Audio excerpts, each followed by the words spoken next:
Halo, selamat datang di presentasi saya yang berjudul Political Authorities and Epistemic Authorities Contestation: The Case of Electric Vehicle Policy in Jakarta and Singapore.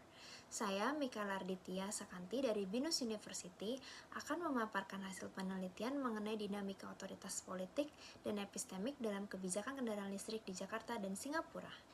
Penelitian ini bertujuan untuk memahami bagaimana otoritas politik, yaitu pemerintah dan otoritas epistemik atau para ahli, saling berinteraksi dan terkadang berkompetisi dalam membentuk serta mengimplementasikan kebijakan kendaraan listrik atau electric vehicle di Jakarta dan Singapura. Dengan menggabungkan hasil wawancara dengan aktor kunci kebijakan dan analisis dokumen resmi, ditemukan bahwa Singapura memiliki pendekatan yang jauh lebih terkoordinasi dan didukung oleh kebijakan serta infrastruktur yang kuat untuk mendorong adopsi kendaraan listrik. Sebaliknya, Jakarta masih menghadapi berbagai tantangan seperti infrastruktur pengisian daya yang terbatas, insentif yang belum merata, serta keraguan dari masyarakat. Penelitian ini menyimpulkan bahwa kolaborasi yang lebih erat antara pembuat kebijakan dan para ahli sangat krusial agar transisi menuju kendaraan listrik berjalan adil, inklusif, dan berkelanjutan. Mari kita mulai dengan gambaran umum. Jakarta adalah salah satu kota metropolitan terbesar di Asia Tenggara, dengan jumlah penduduk lebih dari 10 juta jiwa dan tingkat kepadatan lalu lintas yang sangat tinggi. Salah satu masalah utama yang dihadapi Jakarta adalah polusi udara akibat emisi kendaraan berbahan bakar fosil.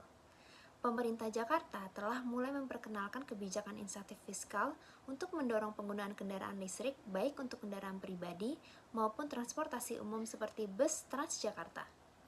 Namun, upaya ini masih menghadapi tantangan besar seperti infrastruktur pengisian daya yang terbatas, harga kendaraan listrik yang relatif mahal, serta ketimpangan sosial ekonomi yang membuat akses terhadap EV belum merata. Sebaliknya, Singapura telah memantapkan diri sebagai pemimpin regional dalam adopsi kendaraan listrik. Dengan sistem transportasi publik yang sangat efisien dan komitmen tinggi terhadap keberlanjutan, pemerintah Singapura menerapkan kebijakan fiskal yang konsisten, membangun infrastruktur pengisian yang luas, serta memasang target ambisius untuk mencapai netral karbon pada 2050. Singapura juga berencana menghentikan penjualan kendaraan berbahan bakar fosil pada 2040 dan telah melakukan berbagai kampanye publik untuk mendorong penggunaan kendaraan ramah lingkungan. Penelitian ini menggunakan pendekatan studi kasus kualitatif komparatif. Data primer diperoleh melalui wawancara dengan para ahli transportasi dari Institute for Transportation and Development Policy atau ITDP Indonesia dan Komisaris LRT Jakarta. Data sekunder dikumpulkan dari jurnal akademik, situs resmi pemerintah, dan media daring. Pendekatan ini memberikan pemahaman yang mendalam tentang konteks politik, sosial, dan ekonomi yang memengaruhi kebijakan kendaraan listrik di kedua kota. Pertanyaan utama yang ingin dijawab dalam penelitian ini adalah bagaimana dinamika kontestasi antara otoritas politik dan epistemik dalam proses pengambilan keputusan terkait perumusan dan implementasi kebijakan kendaraan listrik di Jakarta dan Singapura. Kerangka penelitian ini membandingkan pengalaman global dalam transisi menuju kendaraan listrik dengan menempatkan Jakarta dan Singapura dalam konteks tata kelola global pengurangan emisi.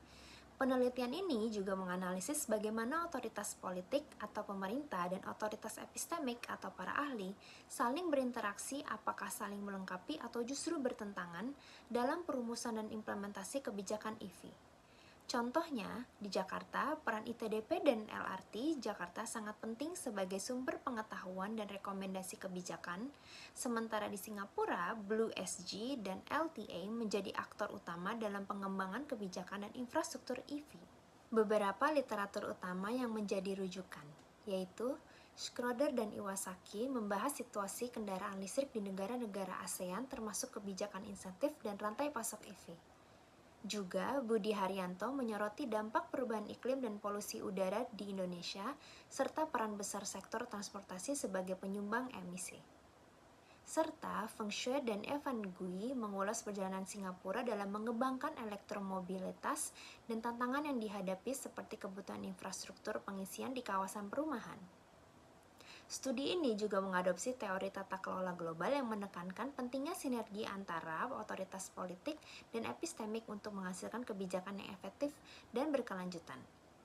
Prinsip-prinsip ini penting agar kebijakan EV tidak hanya berbasis kepentingan politik tetapi juga berdasarkan sains dan pengalaman praktis.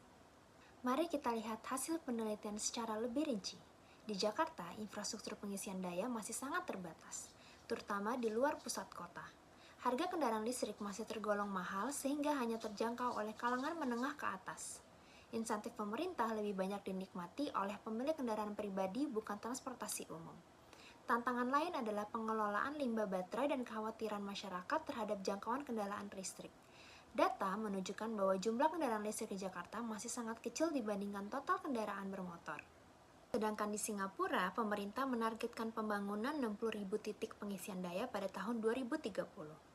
Dan insentif fiskal yang diberikan cukup besar, namun harga EV tetap tinggi karena adanya sistem COA atau Certificate of Entitlement.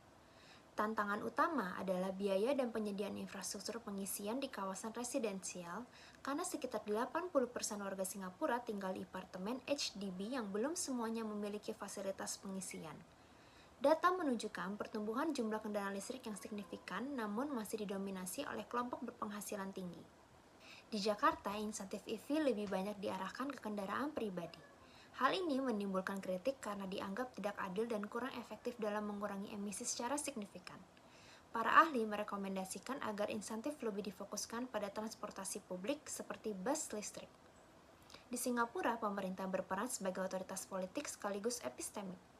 Kebijakan bersifat top-down dengan insentif yang besar dan pembangunan infrastruktur yang terencana, namun tantangan tetap ada terutama terkait biaya dan ambisi menjadi car light society atau masyarakat dengan ketergantungan rendah pada mobil pribadi.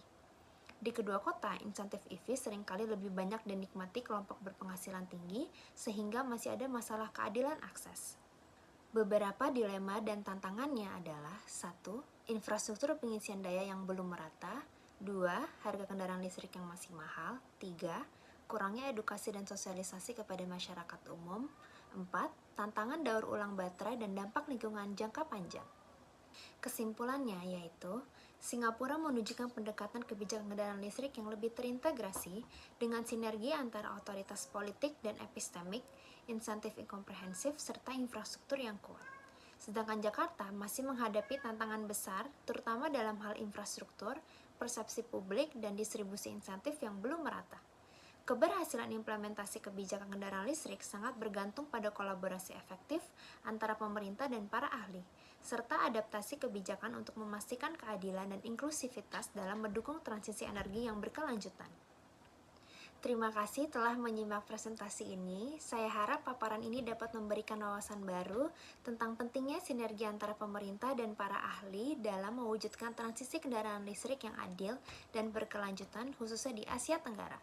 Untuk pertanyaan lebih lanjut, silakan hubungi saya di michaela.sakanti@binus.ac.id.